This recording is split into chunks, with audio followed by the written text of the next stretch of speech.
It's finally started to happen. We're finally getting journalists inquiring about the story that we presented to you around Jacinda and Ashley lying. Now, if they were genuine journalists and what they were doing, the angle of that story would be New Zealand Prime Minister lies to the nation, there's corruption within this digital identity certificate system.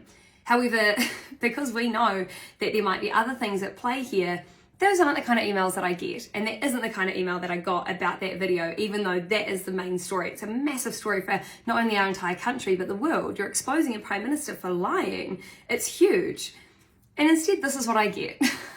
This is from a lady named Rebecca, and she's not a lowly journalist. If it was, well, not lowly, that's not a nice word to use, but she's not just an everyday journalist. If she was, I might not use her name. I might leave her out of it.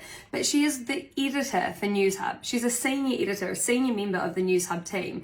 So I feel like I can comment on this because this is quite a big name. And she said, I'm looking into a tip-off about alleged forged documents being used in your video. And what she's referring to, she sent me a screenshot, there's a clip of one PDF that we've used, and we didn't source it at the end of the video. And the reason we didn't source it is because we're doing a whole nother video series on that one source document, because it's huge, it goes far beyond. But she said, we've been told that it is fake and it's not part of any OIA release. She said, we've checked your sources at the end of the video and it appears it's not pages in any of them. Can you please provide some clarity about where this document came from and how it ended up in your video? That's fine. I'm more than happy to do that. So I didn't send her the actual source document because I don't have to give you all of my sources all the time, but I did tell her, no, this is an official release from the Prime Minister's office and you can actually go and ask them for that OIA. It is legitimate and it is in there. But my reply to her, and I'll put the screenshots in the video for you to read, how is that the main story?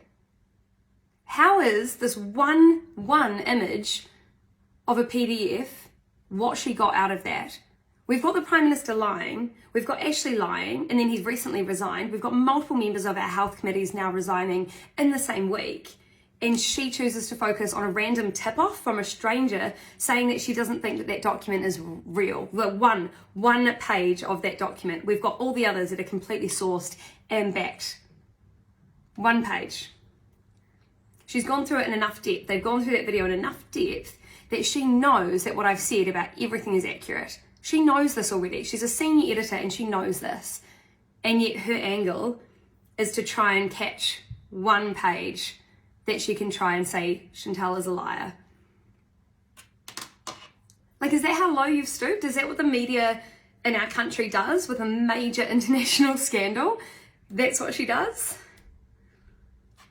Trust in the media has dropped to an all-time low.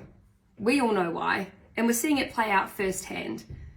They're not there for you. They're not there for the people. They're there for their own back pockets. And it's so sad. And I just encourage any journalist worth their salt, stop. Look at who you're working with. Look at what you guys are doing.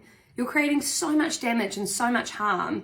And when we do enter a digital currency system and you do realize how dangerous that is for our democracy, you can't then take it back. You can't then go, oh, I'm so sorry, guys, I didn't realize.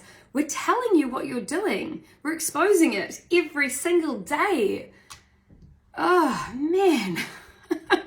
Anyway, read the letters, read my reply, and let me know what you think.